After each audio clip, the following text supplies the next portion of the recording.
نحمدہ ونصلی ونسلم علی رسولہ الکریم اما بعد فاعوذ باللہ من الشیطان الرجیم بسم اللہ الرحمن الرحیم۔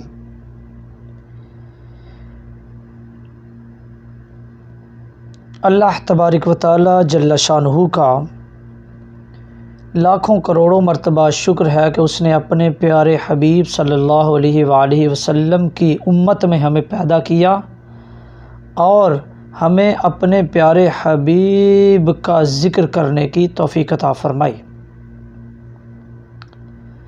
اور اس رب ذوالجلال سے دعا ہے کہ آج کا ہمارا سننا سنانا سمجھنا قبول منظور فرما کر ہمارے لیے ذریعہ نجات کے ساتھ ساتھ ہمارے لیے سیدھا رستہ تلاش کرنے کا ذریعہ بھی بنائے۔ دوستو، آج کا جو موضوع ہے، اس موضوع میں ہم آج ختم شریف کے بارے میں کچھ گفتگو کریں گے۔ آپ نے اکثر سنا ہوگا اپنے محلے میں، گاؤں میں، شہر میں کہ فلاں بندہ جو ہے وہ فوت ہو گیا ہے تو اس کا ختم شریف پڑھا جائے گا۔ کئی بندے کہتے ہیں کہ اس کا کل شریف پڑھا جائے گا، پھر 10 دن کے بعد بولتے ہیں اس کا 10واں جو ہے وہ کروایا جائے گا، پھر 40واں، اور اسی طرح پوری دنیا میں آپ دیکھیں تو مختلف نام دیے جاتے ہیں اس طرح کی محافل کو۔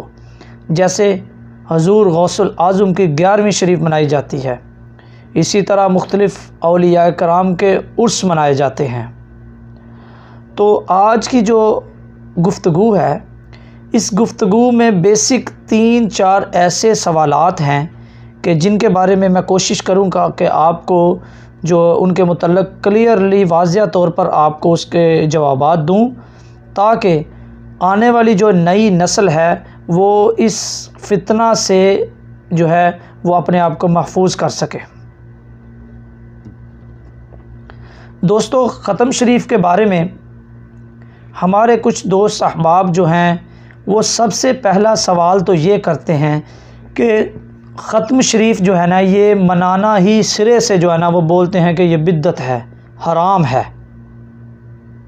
پہلا تو کچھ طبقہ ایسا ہے، کچھ لوگ ایسے ہیں جو کہ سرے سے اس بات کو مانتے ہی نہیں، تسلیم ہی نہیں کرتے، اور پھر الا ماشاءاللہ چند ایک افراد وہ بھی ہیں، آپ اپنے آس پاس ارد گرد دیکھیں گے آپ کو ملیں گے کہ چند ایک افراد وہ بھی ہیں کہ جو کہتے ہیں کہ اچھا ایسا کرو، آپ ختم شریف تو پڑھ لو لیکن سامنے کوئی چیز نہ رکھو، کہ کسی اور چیز کو سامنے رکھ کے ختم شریف پڑھنا جو ہے یہ ناجائز ہے، نعوذ باللہ من ذالک۔ اور پھر اللہ معافی دے، ایک اور طبقہ بھی ہے، اور وہ کیا کہتا ہے، وہ کہتا ہے اچھا ایسا کرو، ختم شریف بھی پڑھ لو تو آگے چیز بھی رکھ لو، لیکن یہ جو تم بعد میں وسیلہ لے کے یہ جو تم دعا مانگتے ہو نا، یہ وسیلہ مانگنا جو ہے نا یہ حرام ہے۔ تو آج کی جو گفتگو ہے، اس گفتگو کے اندر کوشش کریں گے کہ آپ کو ان سوالات کے جوابات جو ہے نا وہ آپ کو دیے جائیں، تاکہ آپ آنے والے اس فتنے کو بالکل سرے سے جڑ سے ختم کر دیں اور پکے سچے سنی جو ہے بن جائیں۔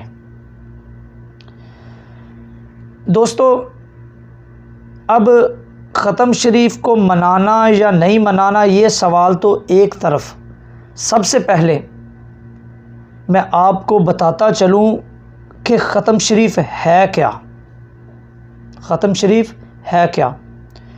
تو دوستو یاد رکھیں کہ ختم شریف اصل میں وہ جس کے لیے بھی ختم شریف پڑھا جائے، یا جس کے عرس پر پڑھا جائے، یا حضور غوث پاک کی 11ویں شریف پر پڑھا جائے، یا کسی کے کل شریف پر پڑھا جائے، یا کسی کے 10ویں پر پڑھا جائے، یا کسی بھی جگہ پر ختم شریف پڑھا جائے، تو ختم شریف اصل میں ہے کیا؟ ختم شریف سے مراد ختم قرآن ہے، کہ ختم شریف سے مراد ختم قرآن ہے۔ ختم شریف کا اور کوئی مطلب نہیں ہے کہ اللہ معافی دے، ختم شریف کے لیے کوئی ڈھول باجے بجانا، یہ جو مزارات پہ ہوتا ہے کہ آپ جو ہے نا بھائی ڈھول بجیں گے، ختم شریف ہے فلانے پیر کا جو ہے نا فلانا ختم شریف ہے، اور ڈھول باجوں کے ساتھ چادریں چڑھا رہے ہیں اور یہ کر رہے ہیں وہ کر رہے ہیں، یہ سراسر غلط ہے۔ ختم شریف کا جو اصل مقصد ہے وہ ہے ختم قرآن، کہ ختم قرآن کی محفل کا انعقاد کرنا، اور اس محفل میں ہوتا کیا ہے یہ بھی آج آپ کو بتاتا چلوں کہ ختم قرآن میں کیا ہوتا ہے۔ ختم قرآن کے بارے میں جو کچھ ختم قرآن میں جو پڑھا جاتا ہے، جس کو ہم بولتے ہیں کہ ختم شریف پڑھا گیا ہے، تو آج میں ابھی کھانا بھی کھا رہا تھا تو میں نے سوچا کہ کیوں نہ یہ موضوع جو ہے اس کو بحث میں لایا جائے، اور ختم شریف خود پڑھ کے سننے والے جو ہیں ان کے سامنے واضح طور پر کلیئرلی صاف ان کو سنا دیا جائے کہ ختم ہے کیا، تاکہ ان کے ذہنوں کے اندر یہ بیٹھ جائے اچھے طریقے سے، اور پھر کوئی بھی فتنہ پرور جو ہے ان کے ذہنوں کو ہلا نہ سکے۔ تو آئیے سب سے پہلے تو ختم شریف سنتے ہیں کہ ختم شریف ہے کیا۔ اعوذ باللہ من الشیطان الرجیم، بسم اللہ الرحمن الرحیم۔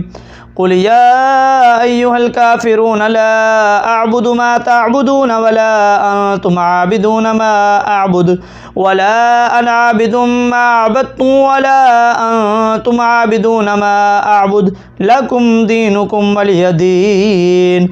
بسم الله الرحمن الرحيم۔ قل هو الله أحد الله الصمد لم يلد ولم يولد ولم يكن له كفوا احد۔ بسم الله الرحمن الرحيم۔ قل هو الله احد الله الصمد لم يلد ولم يولد ولم يكن له كفوا احد۔ بسم الله الرحمن الرحيم۔ قل هو الله احد الله الصمد لم يلد ولم يولد ولم يكن له كفوا احد۔ بسم الله الرحمن الرحيم۔ قل اعوذ برب الفلق من شر ما خلق ومن شر غاسق اذا وقب ومن شر النفاثات في العقد ومن شر حاسد اذا حسد۔ بسم الله الرحمن الرحيم۔ قل اعوذ برب الناس ملك الناس اله الناس من شر الوسواس الخناس الذي يوسوس في صدور الناس من الجنة والناس۔ بسم اللہ الرحمن الرحیم۔ الحمد للہ رب العالمین الرحمن الرحیم مالک یوم الدین، ایاک نعبد و ایاک نستعین، اہدنا الصراط المستقیم صراط الذین انعمت علیہم غیر المغضوب علیہم ولا الضالین، آمین۔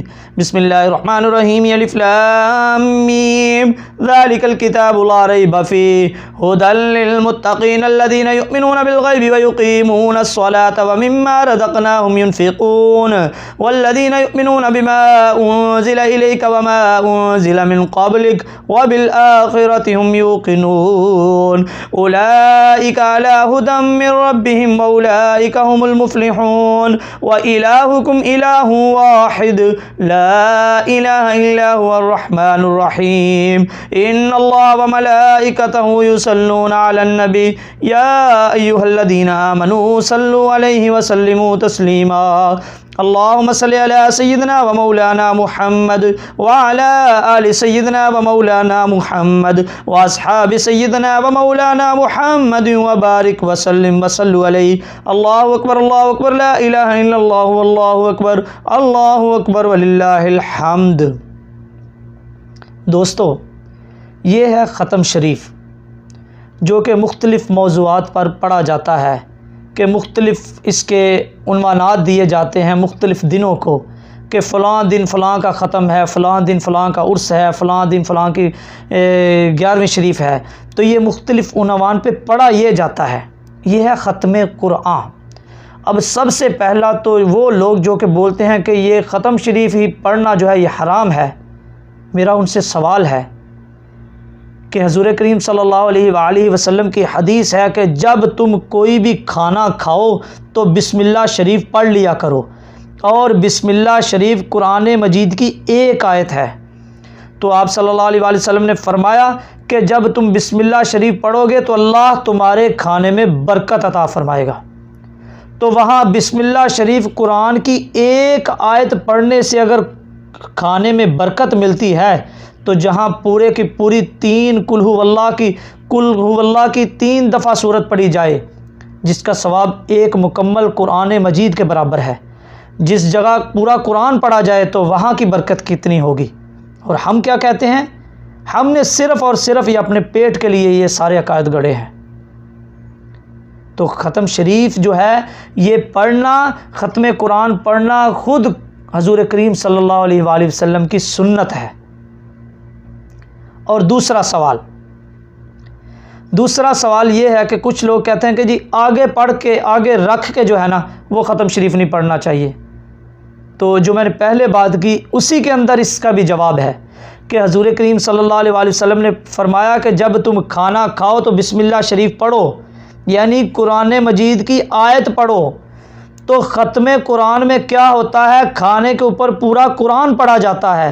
تو اگر کھانا سامنے رکھ کے بسم اللہ شریف پڑھ کے کھانا جو ہے وہ برکت دے سکتا ہے، تو پھر پورا قرآن پڑھنے کے لیے سامنے فروٹ رکھو، چاہے دودھ رکھو، چاہے کچھ بھی رکھو، سب میں برکت ہی برکت ہے۔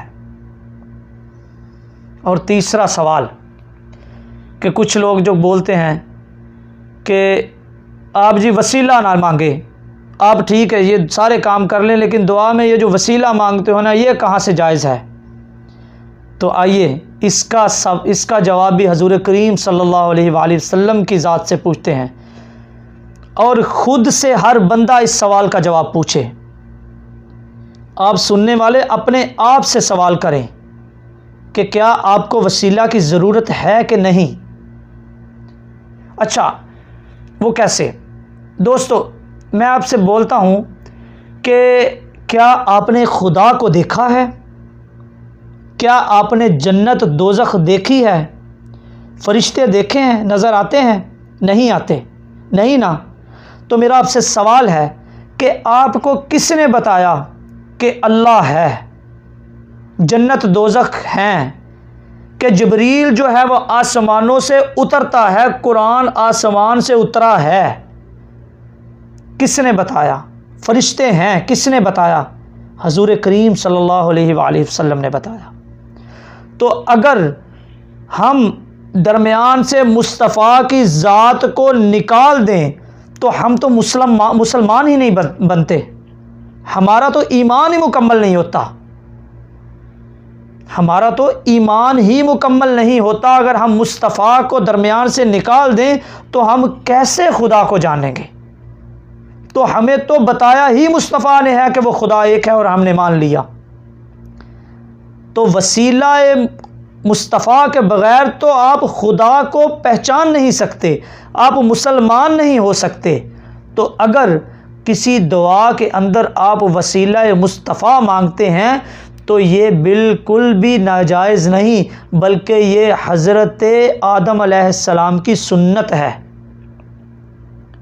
کہ جب ان سے خطا سرزد ہوئی کہ جنت سے نکالا گیا تو انہوں نے دعا کی کہ یا اللہ جنت کے پتے پتے پہ جو تیرے ساتھ جو پیارا محمد نام لکھا تھا اس کے وسیلے میری خطا کو معاف فرما، تو اللہ نے خطا معاف کی۔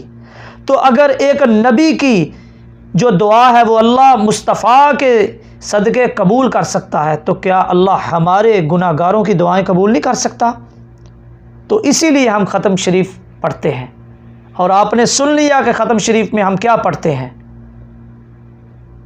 تو میرا آپ سب سننے والوں کو ایک پیغام بھی ہے کہ آج کل کے پرفتن دور میں ہم اپنے یہ عقائد جو ہیں ان سے ہٹتے جا رہے ہیں۔